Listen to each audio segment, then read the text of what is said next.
Bienvenidos mortales a Leyendas de San Cristóbal de las Casas. Mi nombre es Miguel Ángel Muñoz y seré su narrador en esta historia llamada La leyenda de las misas para muertos en el Carmen.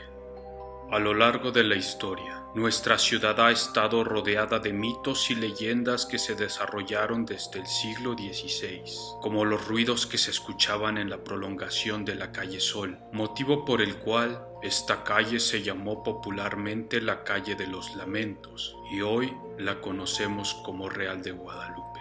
Si bien la realidad dista mucho de estas tradiciones orales que se pierden, alteran y se crean con el pasar de los años, existen otras que se mantienen vivas hasta la fecha, como las temidas misas para muertos en el Templo del Carmen, las cuales, de acuerdo a vecinos y testigos a lo largo del tiempo, han sido una constante en las oscuras noches de la antañona Ciudad Real el 25 de marzo de cada año, fecha en que se celebra la advocación de la Encarnación de María, patrona de estas penitentes almas enclaustradas de la Concepción. Se tienen menciones que estas misas ocurren desde las postrimerías del siglo XVIII, y varios testigos mencionan el haber escuchado el repicar aislado y lúgubre de las campanas del arco torre, sobre todo los días jueves de cada semana. Lo cierto es que es difícil precisar los datos con exactitud, pues son pocos los elegidos para presenciar este acontecimiento religiosamente paranormal. Sin embargo, en aquellos años agitados, donde los carrancistas hacían y deshacían nuestra ciudad, e inclusive la Granada de Plata fue ultrajada de catedral, vivía una persona de nombre Manuel Hernández, vecino de Santa Lucía, quien, como toda la población de esa época, eran asiduos asistentes a misa matinal, que por aquellos años se celebraba a las 5 de la mañana y en latín, costumbre que se mantuvo hasta tiempos de Monseñor Rubén Ramos,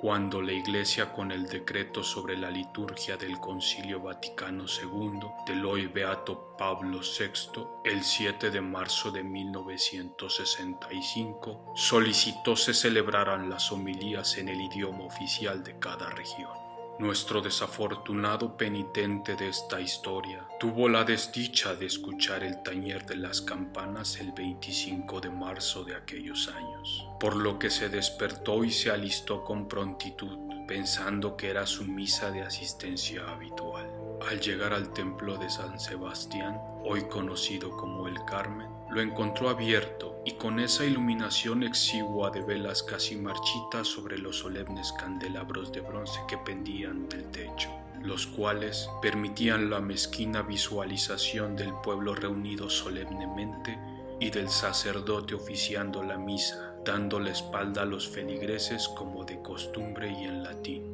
Pese a su singular puntualidad, la iglesia estaba casi llena, y Manuel no tuvo otra opción que ocupar uno de los últimos lugares del templo. Al momento de la comunión, que era de los pocos momentos donde el sacerdote quedaba de frente a los feligreses, Manuel observó horrorizado que no era Monseñor José, el sacerdote del templo, sino que se trataba de un esqueleto descarnado quien sostenía el cáliz. Fue tanta su impresión que no pudo ni siquiera liberar un grito de auxilio, y tratando de socorrerse entre los asistentes del templo por esa horrible visión que permeaba en el altar mayor, su sorpresa fue mayúscula al observar que quienes respondían fervorosamente los rituales litúrgicos también eran esqueletos descarnados y putrefactos, por lo que rápidamente se desvaneció en el interior del templo. Hacia las 4:20 de la mañana, el sacristán del templo ingresó para iniciar con los habituales repiques.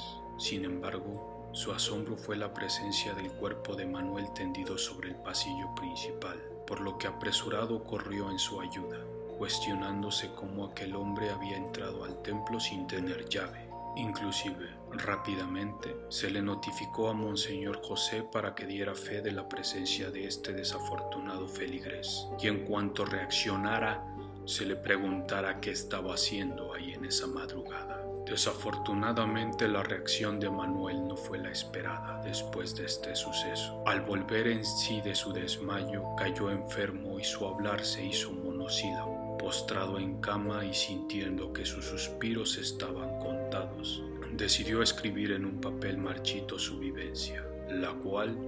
fue descubierta por sus familiares y posteriormente entregada al sacerdote, quien ya tenía antecedentes de sucesos extraños en el templo y de los tañidos de las campanas. Si bien no todos los feligreses son llamados a esta misa, este suceso se ha repetido con varios testigos presenciales, quienes al igual que Manuel prefieren callar y no ser considerados locos, pecadores o ultrajadores del propio templo. Espero que esta leyenda haya sido totalmente de tu agrado. Si quieres conocer más sobre historia de San Cristóbal y otras leyendas, te dejo mis redes sociales y no olvides suscribirte. Que las almas benditas del purgatorio te acompañen siempre.